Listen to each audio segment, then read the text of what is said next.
Tiếp tục bình luận về xung đột ở Ukraine, cựu Tổng thống Nga Dmitry Medvedev nói cuộc chiến này sẽ kéo dài nhiều thập kỷ và chắc chắn chế độ Kiev sẽ sụp đổ. Trong khi đó, tướng hàng đầu Mỹ nói Ukraine khó sớm giành lại lãnh thổ, đồng thời phá tan kỳ vọng của Kiev về F-16.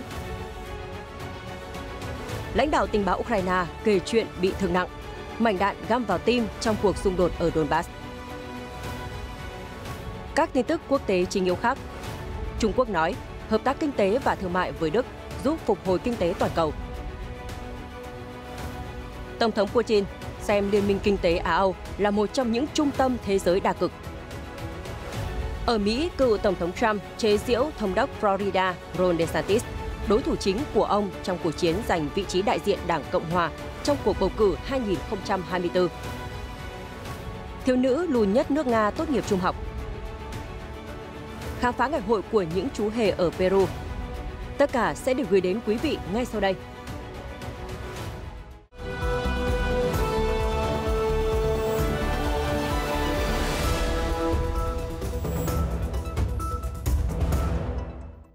Chào mừng quý vị đến với chương trình Thế giới hôm nay. Chương trình sẽ mang đến cho quý vị những cập nhật mới nhất về các sự kiện nóng đang diễn ra trên thế giới. Thưa quý vị, hãng thông tấn RIA Novosti mới đây đưa tin, Phó Chủ tịch Hội đồng An ninh Nga, ông Dmitry Medvedev đã nói rằng cuộc chiến Ukraine có thể kéo dài nhiều thập kỷ, thời gian giao tranh sẽ kéo dài xen kẽ với các thỏa thuận ngừng bắn. Ông Medvedev thường đưa ra những lời bình luận cứng rắn. Mới đây, ông khẳng định rằng cuộc xung đột này sẽ kéo dài rất lâu, rất có thể sẽ kéo dài nhiều thập kỷ, miễn là còn đủ nguồn lực như hiện tại. Cuộc xung đột sẽ đi theo chiều hướng 3 năm đình chiến, 2 năm giao tranh và liên tục lặp lại. Trong một bài đăng trên Telegram vào tối 25 tháng 5, ông Medvedev đã khẳng định rằng việc nhà nước Ukraine sụp đổ là điều không thể tránh khỏi và có thể xảy ra một cách nhanh chóng trong bối cảnh Kiev đang mất dần chủ quyền. Ngoài ra, ông còn đề ra 3 kịch bản khi chế độ Kiev không còn tồn tại. Trong kịch bản đầu tiên, một phần của miền Tây Ukraine sẽ nằm dưới sự kiểm soát của nước láng giềng thuộc về Liên minh châu Âu và cuối cùng sẽ bị sáp nhập. Ông tuyên bố vùng đất trống nằm giữa Nga và EU của Ukraine sẽ trở thành một Ukraine mới. Vùng này vẫn sẽ cố gắng gia nhập NATO và là mối đe dọa đối với Nga. Ông tin rằng trong trường hợp này, xung đột vũ trang sẽ sớm bùng phát trở lại, có khả năng nhanh chóng leo thang thành cuộc chiến tranh thế giới. Trong kịch bản thứ hai, Ukraine sẽ có một chính phủ lưu vong, nhưng trên thực tế đã không còn tồn tại. Quyền kiểm soát toàn bộ lãnh thổ được phân chia cho EU và Nga. Trong trường hợp đó, theo ông Medvedev, nguy cơ bùng nổ chiến tranh thế giới là ở mức trung bình, nhưng các hoạt động khủng bố của những người ủng hộ chế độ Kiev trên các vùng lãnh thổ mà các nước EU sáp nhập sẽ vẫn còn nổ ra. Ông Medvedev cho biết ông thích kịch bản thứ ba hơn.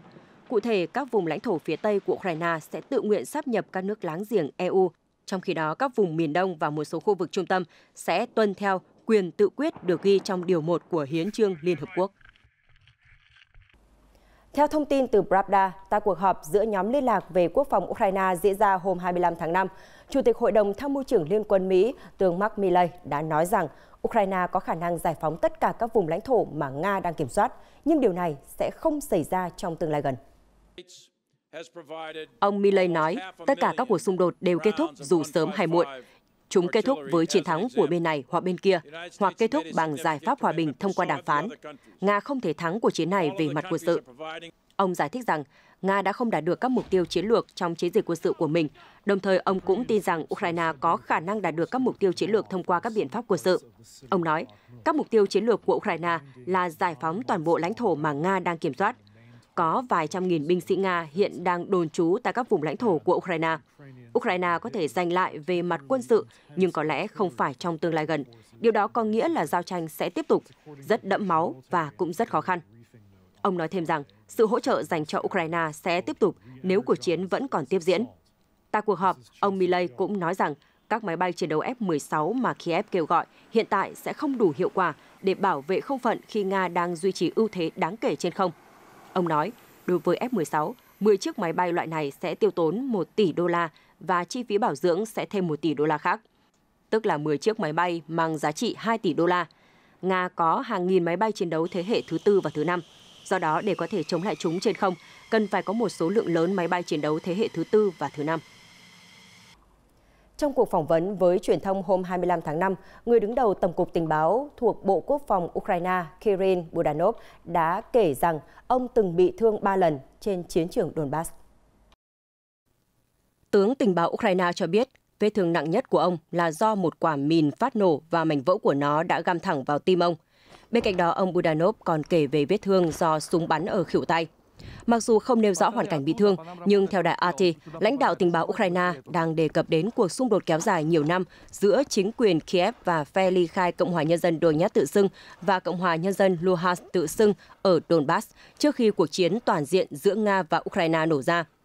Trong những tháng gần đây, ông Budanov đã liên tục xuất hiện trên các phương tiện truyền thông, thường xuyên nhận trả lời phỏng vấn của truyền thông trong và ngoài nước.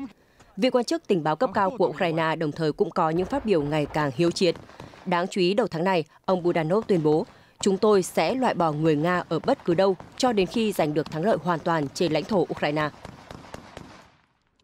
Vừa qua, Moscow và Minsk đã chính thức ký kết thỏa thuận về việc triển khai vũ khí hạt nhân chiến thuật của Nga ở Belarus. Sau đó, Mỹ đã lên tiếng bình luận về động thái này. Trong cuộc họp báo hôm 25 tháng 5, người phát ngôn Nhà Trắng bà Karine Jean-Pierre cho biết bước đi của Moscow là một ví dụ điển hình cho thấy họ đang đưa ra những lựa chọn vô trách nhiệm và khiêu khích. Chúng tôi vẫn giữ cam kết đối với hệ thống phòng vệ tập thể của Tổ chức Hiệp ước Bắc Đại Tây Dương NATO. Trong khi đó, cùng ngày, người phát ngôn Bộ Ngoại giao Mỹ Matthew Miller cũng chỉ trích thỏa thuận giữa Nga và Belarus về việc lưu trữ vũ khí hạt nhân của Nga tại một cơ sở đặc biệt trên lãnh thổ Belarus. Tuy nhiên, vị quan chức đồng thời cho biết Washington chưa có lý do để điều chỉnh chính sách hạt nhân chiến lược hay nhận thấy dấu hiệu nào cho thấy Nga đang chuẩn bị sử dụng vũ khí hạt nhân. Ông Miller cũng nhắc lại những hậu quả nghiêm trọng nếu các vũ khí hạt nhân, hóa học và sinh học được sử dụng trong xung đột. Kế hoạch Nga triển khai vũ khí hạt nhân chiến thuật ở Belarus lần đầu được Tổng thống Vladimir Putin công bố vào ngày 25 tháng 3. Sau khi Moscow và Minsk ký thỏa thuận, Tổng thống Belarus Alexander Lukashenko cho biết việc vận chuyển vũ khí hạt nhân từ Nga sang nước này đã bắt đầu được triển khai. Điện Kremlin chưa xác nhận thông tin này. Nhật Bản vào hôm 26 tháng 5 cho biết nước này sẽ áp đặt thêm các lệnh trừng phạt đối với Nga sau khi G7 đồng ý tại hội nghị thượng đỉnh Hiroshima vừa qua rằng sẽ tăng cường các lệnh trừng phạt đối với Moscow liên quan đến cuộc chiến ở Ukraine. Chánh văn phòng nội các Nhật Bản, ông Hirokazu Matsuno đã lên án động thái của Nga về việc triển khai vũ khí hạt nhân chiến thuật ở Belarus, nói rằng điều này sẽ khiến tình hình xung đột căng thẳng thêm. Tại cuộc họp báo thường kỳ hôm 26 tháng 5, ông Matsuno nói, là quốc gia duy nhất hứng chịu bom nguyên tử trong thời chiến, Nhật Bản sẽ không bao giờ chấp nhận mối đe dọa hạt nhân của Nga, chứ đừng nói đến việc sử dụng nó. Phối hợp với G7, Nhật Bản sẽ đóng băng tài sản của 78 tập đoàn và 17 cá nhân Nga, bao gồm cả các sĩ quan quân đội ở Nga, và cấm xuất khẩu cho 80 tổ chức của Nga. Nhật Bản cũng sẽ cấm cung cấp các dịch vụ xây dựng và kỹ thuật cho Nga. Chuyển sang các tin tức quốc tế nổi bật khác, người phát ngôn của Bộ Thương mại Trung Quốc, bà Thúc Giác Đình hôm 25 tháng 5 cho biết, việc Trung Quốc và Đức tăng cường hợp tác kinh tế và thương mại là vì lợi ích cơ bản của hai nước và cũng góp phần phục hồi kinh tế toàn cầu.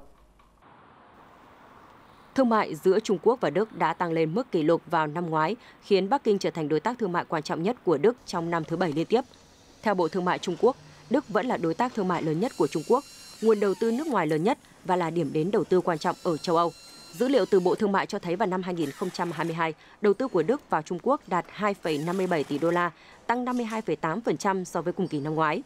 Giữa lúc công ty sản xuất ô tô Đức BMW tăng cổ phần đầu tư vào Trung Quốc, nhiều dự án trọng điểm của các công ty Đức tại Trung Quốc cũng đã được triển khai, chẳng hạn như nhà máy tích hợp của công ty hóa chất khổng lồ BASF ở Trạm Giang, miền Nam Trung Quốc, cũng như dự án sản xuất phương tiện năng lượng mới NEV của công ty sản xuất ô tô Audi ở Trường Xuân, Đông Bắc Trung Quốc. Bà Thúc cho biết những điều này chứng minh rằng các công ty Đức có cái nhìn rất tích cực về việc phát triển lâu dài ở Trung Quốc. Bà nói thêm, trong bối cảnh việc phục hồi kinh tế toàn cầu vẫn đang còn thiếu động lực, sự tăng trưởng hợp tác kinh tế và thương mại giữa Trung Quốc và Đức là vì lợi ích cơ bản của hai nước và hai dân tộc, đồng thời sẽ góp phần phục hồi kinh tế toàn cầu. Chính phủ Trung Quốc sẽ tiếp tục cam kết thực hiện mở cửa ở cấp độ cao, tiếp tục xây dựng môi trường kinh doanh quốc tế hóa. Bà cho biết, đồng thời chúng tôi mong muốn phía Đức cũng tạo môi trường kinh doanh bình đẳng, công bằng và không phân biệt đối xử đối với các doanh nghiệp Trung Quốc đang đầu tư và hoạt động tại Đức, nhằm thúc đẩy hợp tác cởi mở và thiết thực giữa hai bên. Trong khi đó, hãng thông tấn TASS dẫn phát biểu mới đây của Tổng thống Nga Vladimir Putin cho biết Liên minh Kinh tế Á-Âu EAEU đang trở thành một trong những trung tâm của thế giới đa cực đang phát triển.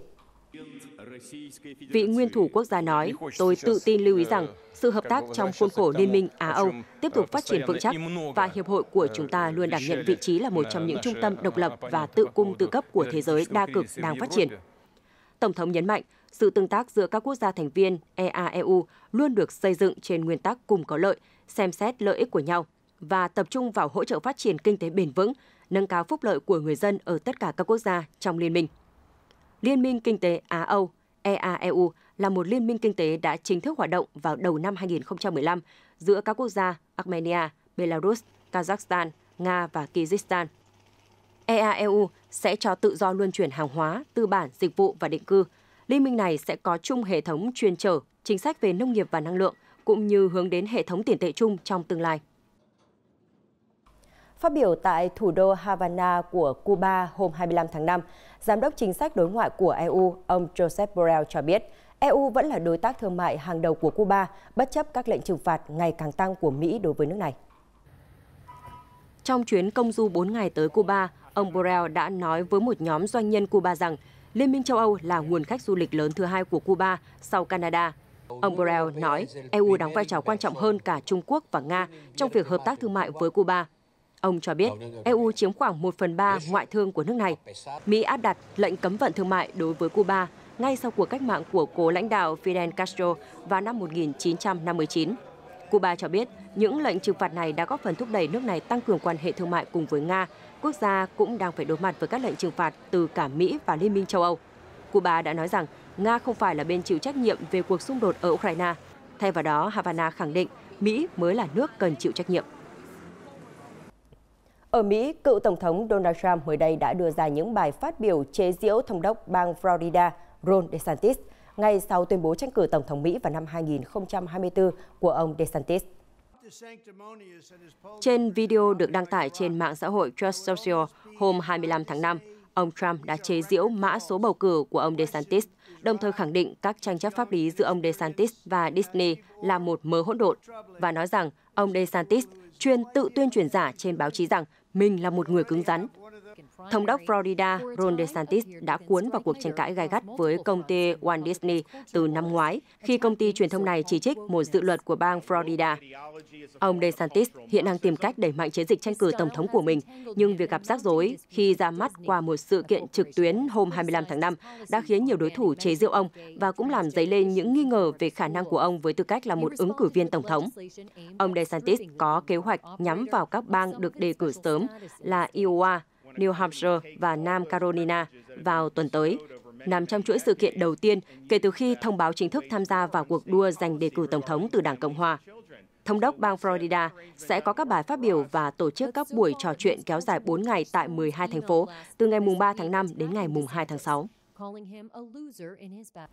Hôm 25 tháng 5, tiền đạo người Na Uy Erling Haaland đã nhận giải cầu thủ xuất sắc nhất năm 2023 của Hiệp hội các cây bút thể thao Anh FWA tại lễ trao giải ở London. Chân sút của Manchester City đã nhận số phiếu bầu áp đảo 82% sau mùa giải đầu tiên đầy ấn tượng ở Premier League, giải đấu cao nhất trong hệ thống các giải bóng đá ở xứ sở sương mù.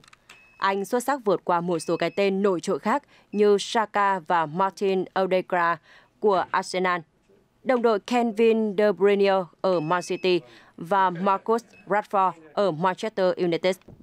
Trong 35 lần ra sân tại ngoại hạng Anh, Haaland đã ghi 36 bàn, góp phần giúp Man City giành chức vô địch giải đấu lần thứ 3 liên tiếp.